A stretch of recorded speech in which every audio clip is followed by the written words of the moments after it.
Wasabi guys, Void here coming back at y'all with another Commander deck tech for a patron of mine. As you can see here, Gnomes asked me to do a Commander deck tech for Emrakul, the Promised End. And he wanted me to do something like Group Hug, which kind of makes sense because the whole purpose of her is to just steal an opponent's turn away from them, try to mess up what they do, but instead of doing that, you could just help them out. You still have a pretty good 13/13 flying trampler with protection from instants, so I don't really know how well that strategy is going to work out, but we do have some pretty solid group hug things in here. But do not be fooled, this is entirely the type of deck that you think it's going to be. It depends on winning how you would normally win. Gigantic creatures that are going to punch your opponents right in the face. If you're unfamiliar with the Promised End, this version of Emrakul is 13 mana for a 13/13 legendary Eldrazi. She costs 1 less to cast for each card type among cards in your graveyard, and when you cast Emrakul, you gain control of target opponent during that player's next turn, and then after that turn, they get an extra turn after that, so they can fix whatever you tried to do to them, or you could just help them out, give them an extra turn. Also flying trample, protection from instants, so pretty good creature. Onto the land base, it's a ton of good utility lands because a lot of those lands are going to tap for colorless. I'm just going to go over some of the essentials because there are quite a few. Cavern of Souls is awesome. We are playing Eldrazi because some of the best creatures in colorless are going to be Eldrazi, so you might as well make them uncounterable. Eldrazi Temple, Eye of Ugin, these are going to make it even easier for us to cast our Eldrazi spells. We have Gaia Reach Sanitarium to go on the theme with Group Hug. We have Homeward Path, this is also good Group Hug, giving players whatever creatures they may have been taken away from them. That's pretty good. We have Sanctum of Ugin. Pretty easy to trigger this and search up another creature card. So basically an Eldrazi tutor whenever you play Emrakul or any other gigantic Eldrazi. And we of course have all 3 of the Urza lands.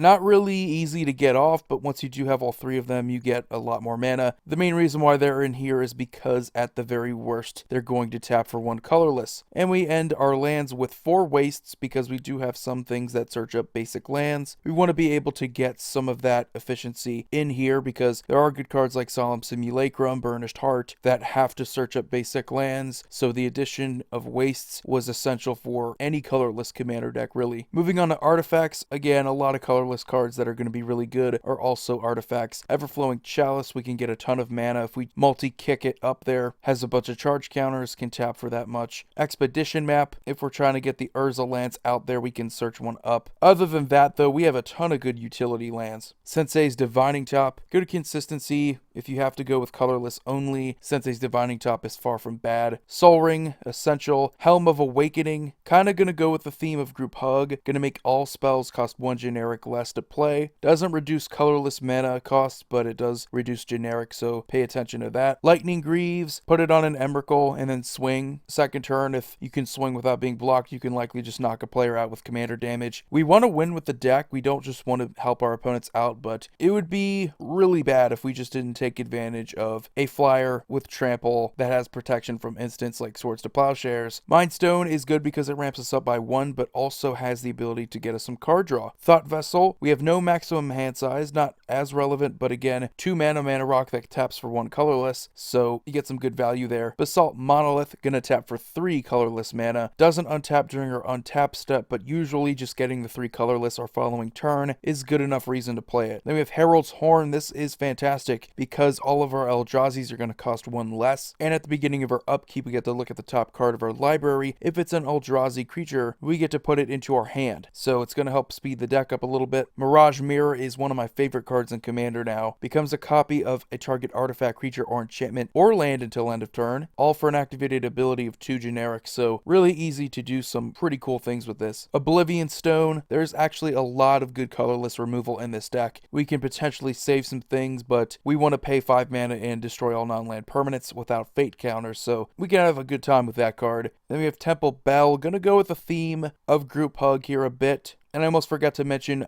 skipped over it, but we are playing a Howling Mine, so Extra card draw for everyone is going to go pretty well with the theme of group hug. Temple Bell does give you the option to draw it whenever you feel like it, so it's a little bit better than Howling Mine, but they're both going to do pretty much the same thing, give everyone extra card draw in a single turn cycle. Urza's Incubator, really cool cost reduction, going to make it to where Eldrazi's are going to cost 2 generic less. Warren Power Stone taps for 2, costs 3, enters the battlefield tapped, so it's still amazing. Font of Mythos, basically Howling Mine times 2. Instead of just one card at the beginning of each player's draw step, they're going to be drawing 2 additional cards. Hadron Archive, basically Mind Stone times 2. Taps for 2 colorless, but we can sacrifice it to draw 2 cards. Hedron Matrix, this card is pretty much going to win us the game if we put it on Emrakul and swing, or it's at least going to knock out one player because of commander damage. Gonna give our Emrakul +13/+13 because it's equal to their converted mana cost. Then we have Nevinrol's Disc. 4 mana, enters the battlefield tapped. We could pay 1 and destroy all artifacts, creatures, and enchantments. So yet again, more colorless removal. Thran Dynamo costs 4 but taps for 3 colorless. And then we have Ugin's Nexus. This card works out really well with Emrakul because it prevents our opponents from taking that extra turn. Whenever we want to turn on the mean stuff, we can always do it with this deck. So even though we do have the theme yet again of group hug, sometimes we just want to take advantage of what our deck can do. And also has the ability when it's put into the graveyard to give us an extra turn. So really funny card. We have Dreamstone Hedron, kind of like Mind Stone and Hedron Archive. Going to tap for 3 colorless mana, but we can also sacrifice it to draw 3 cards. And then we finish off our artifacts with Planar Bridge. Has an activated ability of 8 generic. Tap it to search our library for a permanent card, and then put it onto the battlefield and then shuffle. We have a ton of Eldrazi in here, so you do the math. A lot of cool stuff we can do. Moving on to our creatures, we started off here with Endless One. X cost, enters the battlefield with X +1/+1 counters on it. Pretty straightforward. Can be massive if we have a ton of mana. Eldrazi Mimic, whenever another colorless creature enters the battlefield under your control, you get to change Eldrazi Mimic's base power and toughness to that creature's base power and toughness. So if it's Emrakul, you have an Eldrazi Mimic that's a 13/13. Hedron Crawler is a 2 mana 0/1 artifact creature construct that can tap for 1 colorless mana. So it's good to have it out there earlier on. It's just 2 mana, so pretty cheap, pretty efficient. Burnished Heart, gonna search us up our 2 wastes. We have 4 in the deck total, so hopefully we don't run into too many effects like this where we have to search up basics, but that's why we play them in the first place, because that's a ton of advantage you get. Matter Shaper, whenever it would die, we reveal the top card of our library. We get to put it in the battlefield if it's a permanent card with converted mana cost 3 or less, so this is including lands. Otherwise, we put that card into our hand, so if it's above, we just get to draw a card. We have Palladium Mirror, can tap for 2 colorless, so really awesome creature. Exactly what we want in this deck, higher ramp. Solemn Simulacrum, yet again, just like Burnished Heart, gonna search up our wastes. And then when it dies, we get to draw a card, so pretty good card. Blight Herder, this one is also fantastic. Whenever you cast it, you get to put 2 cards your opponents own and exile back to their graveyards. If you do, you get 3 1/1 Eldrazi Scion creature tokens, so it's gonna get you a little bit more mana there too. Kozilek's Channeler, taps for 2 colorless mana, also pretty decent Eldrazi. Reality Smasher, this one is pretty cool, 5/5 trample haste for 5. Whenever it would become the target of a spell an opponent controls, you counter that spell unless its controller discards a card. So if they can't discard a card, it's basically countered. Conduit of Ruin, whenever you cast it, you get to search your library for a colorless creature card with converted mana cost 7 or greater. You reveal it and then shuffle your library and put it on top of it. The first creature spell you cast each turn is going to cost you 2 generic less. So this is including Emrakul. Really fantastic. Yet again, cost reduction combined with ramp is going to make it super easy for us to get out our Eldrazi's. We have a duplicate because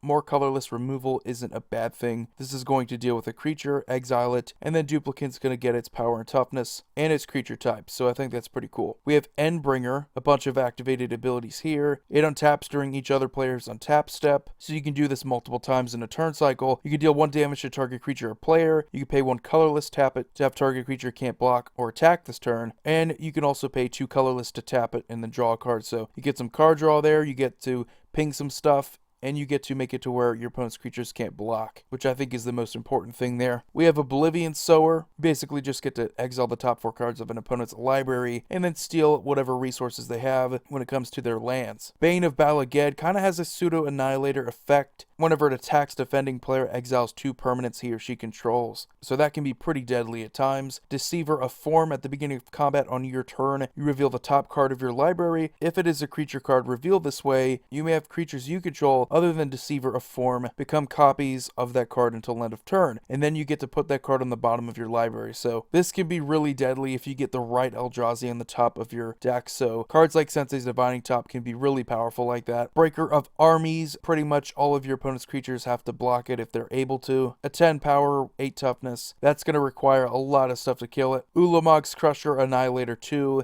attacks each turn if able to. So yet again going to punish our opponents to a degree. Artisan of Kozilek brings a creature back from our graveyard to the battlefield. Also has Annihilator 2. Void Winnower. Your opponents can't cast spells with even converted mana costs. And then your opponents can't block with creatures with even converted mana costs either. We have Desolation Twin. You're going to get a 10/10 colorless Eldrazi creature token onto the battlefield. So you get 20 power, 20 toughness for 10 mana. That is amazing. Kozilek Butcher of Truth. Now we're getting into the bigger Eldrazi creatures that are going to do a lot of work for us. Whenever you cast him, you get to draw 4 cards. Has Annihilator 4. So really going to bring the pain. And has the condition that a lot of Eldrazi have where if it would be put into a graveyard from anywhere, you shuffle your graveyard along with Kozilek back into your library. So a little bit harder to take advantage of it from the graveyard, but still amazing. And then we have Kozilek the Great Distortion. This one's a little bit iffy, a little bit tricky. Sometimes you don't have a lot of cards in your hand to take advantage of, but you can always discard a card with converted mana cost X to counter a target spell with converted mana cost X. So it isn't always going to be relevant, but the fact that you have that option of countering spells like that, I think is pretty cool. But if you have fewer cards than 7 in your hand, you draw cards equal to the difference. So kind of like the original Kozilek, but a little bit better because you have the potential of filling your hand up entirely. So if you have an empty hand, you're going to draw 7. Also has Menace, so pretty difficult to block. We have Spawnsire of Ulamog, Annihilator 1, but has 2 pretty cool activated abilities. For 4 mana, you can put 2 Eldrazi spawn creature tokens onto the battlefield, and then for a whopping 20 mana, you get to cast any number of Eldrazi cards you own from outside the game without paying their mana costs. So if you want to have that sideboard for Commander ready to go, fill it with the very best Eldrazi's that you can possibly find, and you're likely going to win the game. Ulamog the Ceaseless Hunger, another awesome cast trigger where you get to exile 2 target permanents. Has Indestructible, and whenever it attacks, defending player is going to exile the top 20 cards of their library. So another Annihilator, another punishing type effect, but I really love that cast trigger. Exiling 2 target permanents is fantastic. Pathraiser of Ulamog, Annihilator 3. It can't be blocked except by 3 or more creatures, so even more devastating than Menace, and still going to bring the pain with that Annihilator. Ulamog the Infinite Gyre. Whenever you cast it, you get to destroy target permanent. Has Indestructible yet again, and Annihilator 4. Same condition as Kozilek Butcher of Truth, where you have to shuffle it with your graveyard when it's put into the graveyard, but yet again, Annihilator, amazing. And then we have It That Betrays to finish off the creatures, Annihilator 2, and this one is pretty much just going to win you the game if you can steal their resources that they sacrifice, because whenever they sacrifice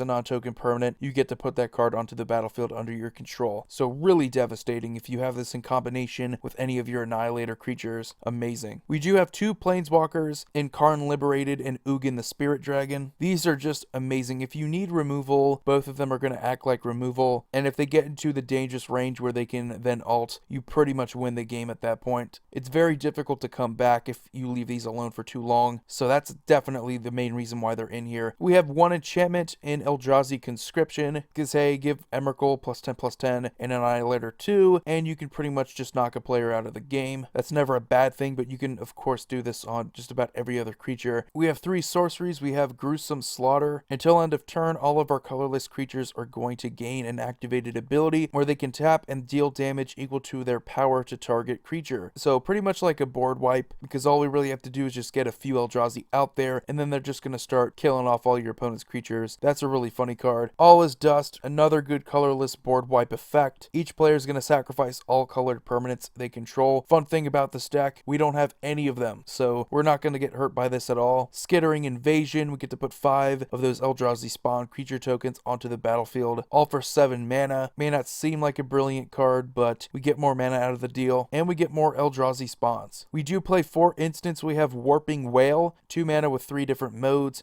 Exile target creature with power or toughness 1 or less, counter target sorcery spell, or put a colorless 1/1 Eldrazi Scion creature token onto the battlefield. You get to choose one of those three. Really underrated card. I think it's pretty cool that you get to counter sorceries. And you might be surprised, but there are a lot of good creatures with power toughness 1 or less. Titan's Presence. As an additional cost to cast it, you reveal a colorless creature card from your hand. And then you exile target creature if its power is less than or equal to the revealed card's power. So if you just have an Eldrazi in your hand, you're not going to cast it. You can still Titan's Presence away a creature. So 3 mana exiling removal in colorless, pretty decent. Not of this world. This one's pretty cool. You get to counter target spell or ability that targets a permanent you control, and it's pretty much just free if it's going to be targeting a creature you control with power 7 or greater. So basically a free counter spell, which isn't really something you expect out of this deck. And then our last card to wrap up the deck is going to be Scour from Existence. A whopping 7 generic mana to exile a target permanent. Might be a lot, but you are exiling any target permanent. So this could be Planeswalker, this could be a land, anything. That's pretty cool. Well, anyway, guys, that's going to do it for this Commander deck tech for Gnomes. Thanks again for being an awesome patron. I enjoy doing this deck tech. I think it's definitely a cool way to play with Emrakul, giving your opponent's cards, playing around with what they're doing, playing buddy with them, giving one player extra turns, making alliances, colluding. I think it's always interesting in Commander that you have these options, and Emrakul definitely gives that to us. But as always, feel free to leave any suggestions. You guys have a wonderful day. Void here signing off. See you all next video.